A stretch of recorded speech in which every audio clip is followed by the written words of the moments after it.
ओम नमः सिद्धिभ्यः। ओम नमः सिद्धिभ्यः।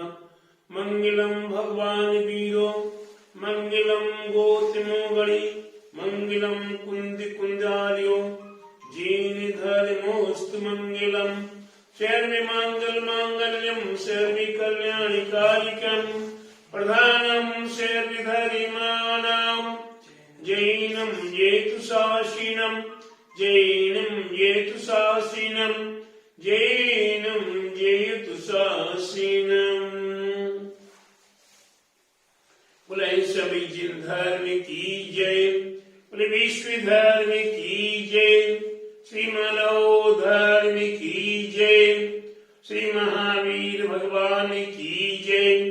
तीक्षित नेमी गिरी नेमी नगर के मूल श्री गयाराधे आदिनाथ भगवान की जय। महाचमत्कारी नेमीगिरी में विराजमान श्री चंद्रपुर भगवान की जय।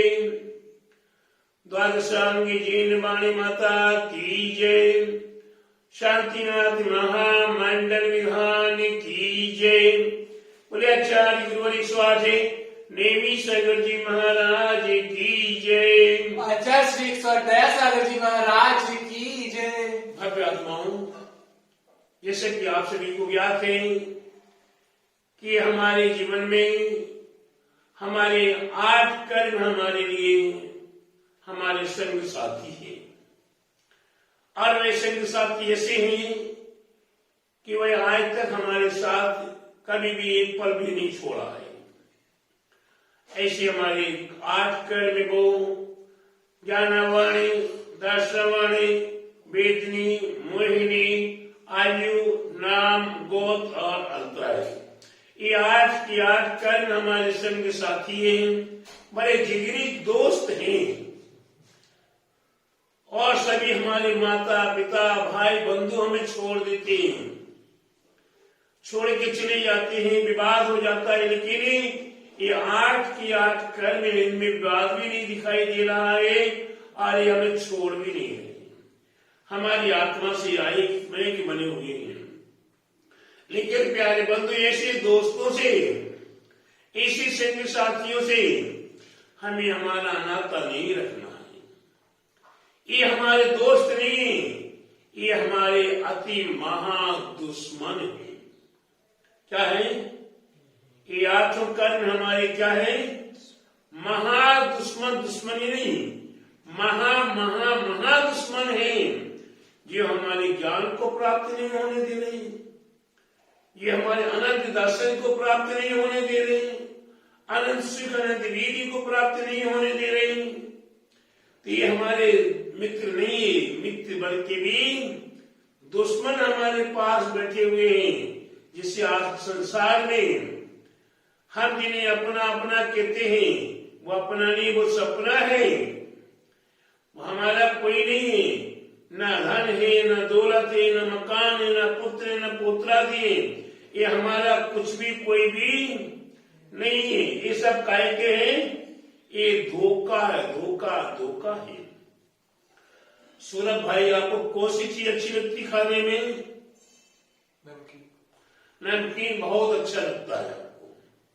आपको हमने 50 ग्राम नमकीन दिया, आपने उसे बड़े प्रेम से खाया। फिर हमने 50 ग्राम नमकीन और दिया आपको, फिर आपने बहुत प्रेम से खाया। फिर 50 ग्राम और दिया है, अब उसमें रुचि कम हुई, अब अच्छा नहीं लग रहा है, लेकिन फिर भी खाने को तैयार है। फिर 50 ग्राम और दिया, अब नहीं लेंगे, और 50 ग्राम दिया, अब लेने को भी तैयार नहीं है। क्यों? कि वो आपके लिए ये 50 ग्राम प्रारंभ में मिला था, उसमें आपकी लालसा थी, उसमें आपका लगाव था, स्नेह था, और वे आप उतने उसको हजम कर लेते थे। लेकिन अब 50-50 ग्राम आपको और मिलता गया, अब आपकी लालसा भी खत्म हो गई, स्वाद भी खत्म हो गया, और आपका पेट खराब होने भर गया, अब ज्यादा खाएंगे तो पेट खराब होने लगेगा। अब पेट खराब होगा मतलब क्या हुआ? वही नमकीन आपको अच्छा था, वही नमकीन आपको जहर बनने लगा। बताइए कहां सुख है?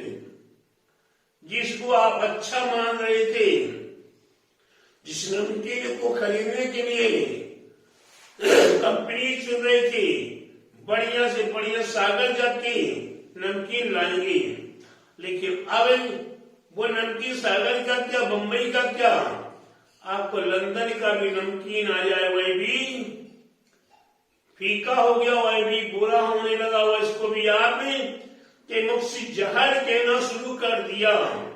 तो प्यारे बंधु, ये कर्म कैसे है?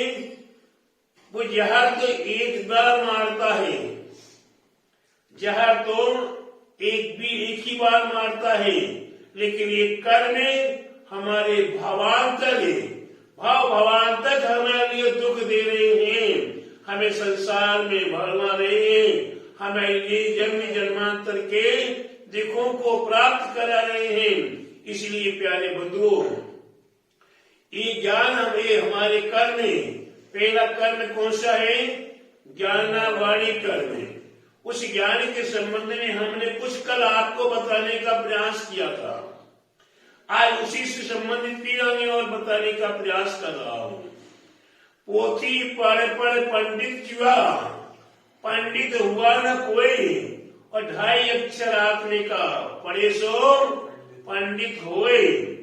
प्यारे बंधुओं, आज हम इन ग्रंथों को, इन शास्त्रों को पढ़ के जितने विद्वान बने हैं, ये विद्वान ज्ञानी तो हो गए, क्या हो गए? ज्ञानी पुरुष तो हो गए, लेकिन ज्ञान का महत्व नहीं जाना है। इस ज्ञान का महत्व केवल इनने अर्थ कमाना जान लिया है, या अपने से सामने कम ज्ञानी का अपमान करना जान लिया है। ज्ञान का मद आपको आ गया है, और जहां ज्ञान का मद आ जाए और मैं ज्ञानी हूं, मैं जो बोलूंगा वही मान्य होना है। क्यों? कि ज्ञान हमारे लिए, हमें नम्र बनाने के लिए था, लेकिन हम नम्र नहीं बने। ये ज्ञान हमारे लिए पापों से रहित होने के लिए था, लेकिन हम पापों से रहित नहीं हुए।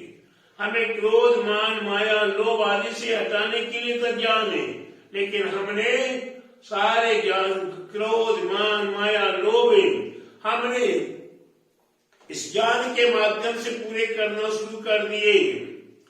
तो प्यारे बंधु, हमारे पास कितनी ज्ञान हो जाए, लेकिन वह ज्ञान जीवन में नहीं उतारा जाए, सत ज्ञान नहीं होगा, सम्यक ज्ञान नहीं होगा, हिताहित का ज्ञान नहीं होगा, तो हमारा कल्याण होने वाला नहीं है।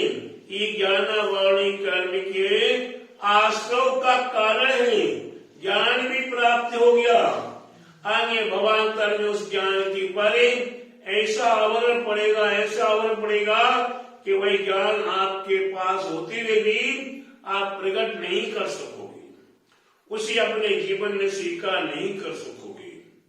इसलिए प्यारे बंधुओं, हमें इस ज्ञान के माध्यम से ये विचार करने की पूर्व भाव में हम जो कर्म किए हैं, उन्हें कर्मों का नाश कर दें।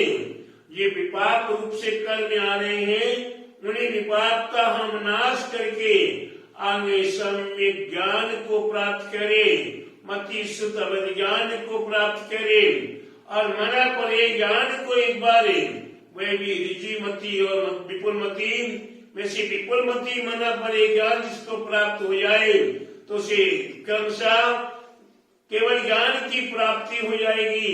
और केवल ज्ञान की एक बार प्राप्ति होने के उपरांत भी क्या होगा?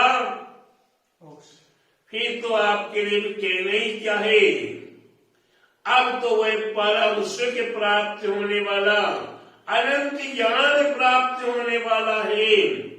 वे केवल ज्ञान के साथ साथ ही अनंत अनंत ज्ञान ही आपके लिए शाश्वत ज्ञान प्राप्त हो जाएगा। आप ज्ञाता हो जाएंगे। संपूर्ण संसार का पदार्थ युगपत एक साथ आप जान लेंगे, लेकिन आपका मन भी विचलित नहीं होगा। अंत होता ये ज्ञानी पुरुष जिसने बोझ डाल रखा है। क्या डाल रखा है? ज्ञान को बोझ मानकर अपने माथे पे डाल रखा है। वह पुरुष जहां कहीं जाएगा वहां ये ठीक नहीं दिखता, ये ठीक है, ये अच्छा नहीं है, ये तो बहुत गलत कर रहा है। दूसरे में हम दोष खोजते हैं, जबकि हम वह केवल ज्ञानी या सिद्ध भगवान अंत ज्ञान के धारे के दुनिया के हर अच्छे बुरे संपूर्ण पदार्थों को युगपत एक साथ देख भी रहे हैं और ज्ञान के माध्यम से जान भी रहे हैं। वे ज्ञाता और दृष्टा है। क्या है? ज्ञाता और दृष्टा है। ऐसी ज्ञाता होने के बाद भी किसी के पचड़े में नहीं पड़ते। आज कहीं व्हाट्सएप में, फेसबुक में या टीवी पर या न्यूज पेपर में अगर कहीं आपको सुनने को मिल जाए या पढ़ने को मिल जाए कि फलाने फलाने जगह फलाना फलाना गलत काम हो रहा है, अब क्या होगा? अब आपने पढ़ने के बाद वो क्यों हुआ, कैसे हुआ, कहां से हुआ और इसमें कौन कौन सम्मिलित है, आदि आदि माथा आप लगाना शुरू कर दोगे। आप क्योंकि ज्ञानी है, इसलिए ज्ञानी है इसलिए आप दुनिया के माथा लगाओगे। और हमारे केवल ज्ञानी, अनंत ज्ञानी ये माथा नहीं लगा रहे, उन्होंने देख लिया और छोड़ दिया। तुम जानो तुम्हारा कर्म जाने, ये करेगा वही भरेगा। इसलिए प्यारे बंधुओं, ये ज्ञाना वाणी कर्मी का विपाक हमारे आपके जीवन को दुखदायी बना हुआ है और इसका आवरण हमें दूरी करना है। हम धीरे धीरे धीरे धीरे अपने हृदय के मन पटल के ऊपर से, ज्ञान रूपी पटल के ऊपर, ज्ञान के ऊपर से ये पटल लगा हुआ है, आवरण लगा हुआ है, उसको नाश करने का प्रयास करें, प्रयत्न करें और अपने जीवन में वह अनंत ज्ञान को प्राप्त करने की भावना बनाएं। इस अनंत ज्ञान के माध्यम से हमें संपूर्ण जगत के संसार पदार्थों को देखते हुए भी जानता रहूं, देखता रहूं, लेकिन बिगड़ू नहीं। क्या? जानता रहूं, देखता रहूं, लेकिन बिगड़ू नहीं। हाँ, अन्यथा आज बिगड़ने वाले बहुत हैं, विकार को पैदा करने वाले बहुत हैं। इसलिए हम अपने जीवन में ये ज्ञाना वाणी कर्म, जिन जिन कारणों से ज्ञाना वाणी कर्म का आश्रय होता है, हमें उन्हीं कारणों से दूर होने का प्रयास करते रहना चाहिए। हम जिनवाणी की सेवा करें, जिनवाणी की सुरक्षा करें, जिनवाणी का प्रचार प्रसार करें और जिनवाणी के अनुसार अपने जीवन को परिणमन करने का प्रयास करते रहें।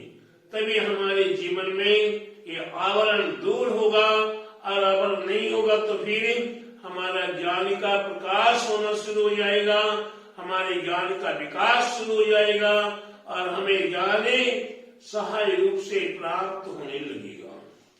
हमें याद है कि आज से 50 साल पहले या 45 साल पहले मैंने वही दृश्य देखे थे कि हम श्रावक गण पूजा करने के लिए, पाठ करने के लिए, स्वाध्याय करने के लिए ग्रंथों को ग्रंथालय से उठाकर लाते हैं, अलमारी गोदरेज से उठाकर लाते हैं और लाने के उपरांत सामने टेबल पर रख लेते हैं। वही आपकी पूजा की द्रव्य है, वही चढ़ी हुई द्रव्य है, आपने वहां पूजा पाठ किया और वही आप बिन जाने से उस ग्रहण को कर दिया और चल दिया। आपने भगवान की भक्ति कर ली, पूजा कर लिया, पाठ कर लिया, स्वाध्याय कर लिया। अब मां जिनवाणी को यथायोग्य स्थान पर रखना, आपका विवेक काम नहीं किया, वहां विवेक शून्य हो गए और मां जिनवाणी को वही द्रव्य चढ़ी हुई द्रव्य के पास पड़ा छोड़ दिया और आप उसका क्या होता है उसे पता नहीं। आपने देखने की कोशिश ही नहीं की क्या होता। मैंने वो अपने आंखों से देखा है, ये मंदिर का बागवान है या माली है या व्यास है, वह क्या करता है, एक हाथ में झाड़ू लिए हुए, एक हाथ में द्रव्य उठाने का पात्र लिए हुए है और झाड़ लगाता जा रहा है, द्रव्य को उठाता जा रहा है। और जैसे उसने देखा कि ये शास्त्र है, ये ग्रंथ है, ये पुस्तिका है, उसने क्या किया, उन्हीं हाथों से झाड़ू के हाथों से, चढ़ी हुई द्रव्य के हाथों से क्या करता, उसने शास्त्र को उठाया और ऐसा रख दिया। कहीं छोटा है, कहीं बड़ा है, ऊंचा नीचा है, उसकी कोई मर्यादा नहीं है, बेमर्यादा के रखा गया, अशुद्धि पूर्वक रखा गया।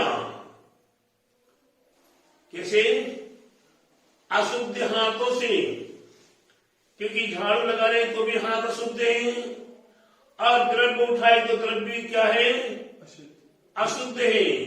जब हम स्वयं पूजा करते हैं या आप स्वयं पूजा करते श्रवण करें, तो अगर चढ़ी हुई द्रव्य में हाथ लग जाए तो क्या करते हो, धोना पड़ेगा, हाथ धोते हो, धोना पड़ता है, क्योंकि वो द्रव्य निर्माल द्रव्य हो गई। अब वही द्रव्य से माली उठा के रख रहा है तो वह द्रव्य पूजनीय हो जाएगी, वे द्रव्य पवित्र हो जाएगी, माली के हाथ पवित्र हो जाएंगे। अरे एक तो माली जैन नहीं है, दूसरा नहाया कि नहीं नहाया पता नहीं है, कब कहाँ के किस समय के कपड़े पहने हुए हैं, वो शुद्ध अशुद्ध लेट्रिन बाथरूम के कपड़े हैं कि नहीं है, फिर इसकी उपरांत हाथ तो धोया नहीं है, तो कितनी अभिनय जिनवाणी की हो रही, कितना अभिनय जिनवाणी का उगते हुए भी तिरस्कार हो रहा, अपमान हो रहा, अनादर हो रहा, कदर नहीं जिनवाणी का। तो जिनके माध्यम से ऐसा हुआ है, उनके जीवन में ज्ञान वाणी कर्म का आश्रय हो रहा है, ज्ञान पर और आवरण पड़ रहा है। मैं एक मूर्ख में मूर्ख, अज्ञानी में अज्ञानी था। मैंने जब ये दृश्य देखा तो मैंने धीरे धीरे उस बागवान से कहा कि तुम्हें ग्रंथों में हाथ नहीं लगाओगे, शास्त्रों में हाथ नहीं लगाओगे, मैं आऊंगा और मैं उठा के रखूंगा।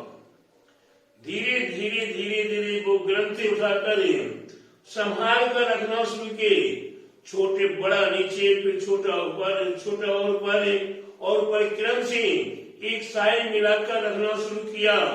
और फिर जहां पड़े तो चावल है, सीख है, लौंग है, चिटक है, उन ग्रंथों में पड़ जाती है तो वह ग्रंथ फटने लगता है, कटने लगता है।